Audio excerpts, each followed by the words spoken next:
The reason I think students would get along with me, I would say about 3 of them. Number one, I was extremely clear on informing them of my expectations, most likely at the very first time they report. I made a stand to them and told them to start thinking that they are now graduating at the 50th year or 60th year or 40th year. So they knew my stand from the beginning that you are working and we are on a journey of success. Number two, whenever they came to me, I really had open door offices. I did not see myself as a high-towered, Vice-Chancellor or principal at that time, because I was there as a deputy principal.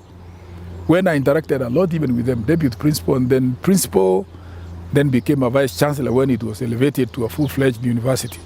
So students would approach, and I never shied away from them or answering any questions. That's the second one, of my availability to them.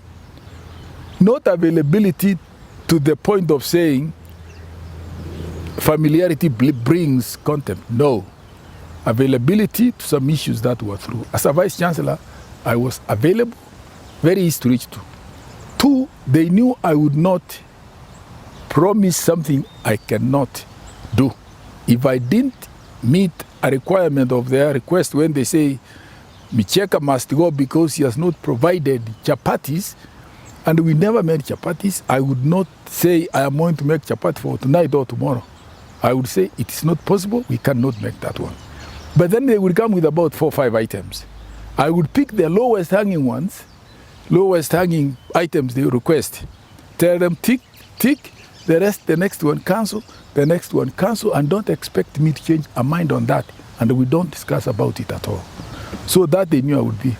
The third and the really serious one was really telling them about their future. As they came in, I kept on. What I did actually is counseling a lot of students, counseling them. You are doing this unit, possibility to get a post somewhere at A, B, C, D.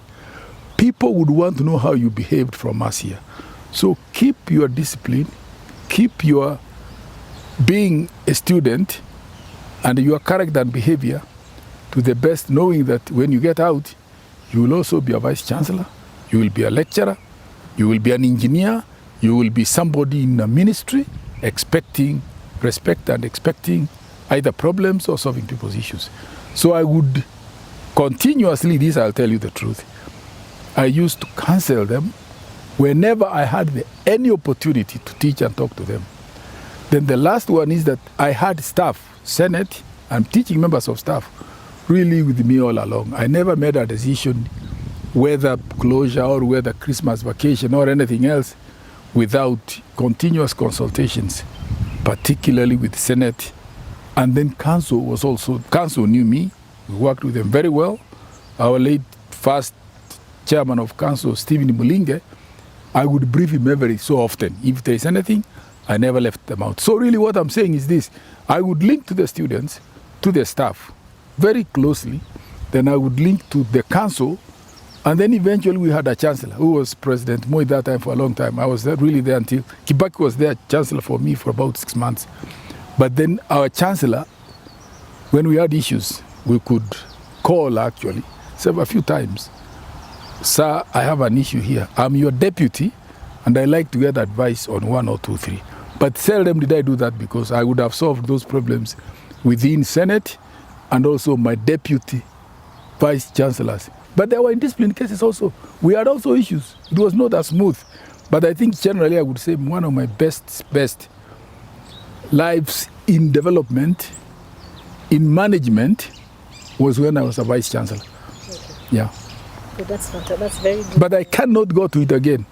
Okay. One done, 13 years was enough to tell me stop at it. No way. Okay. No. I can just advise. I mean that's okay, but it's not a very conducive because finances were not as badly off as we are now.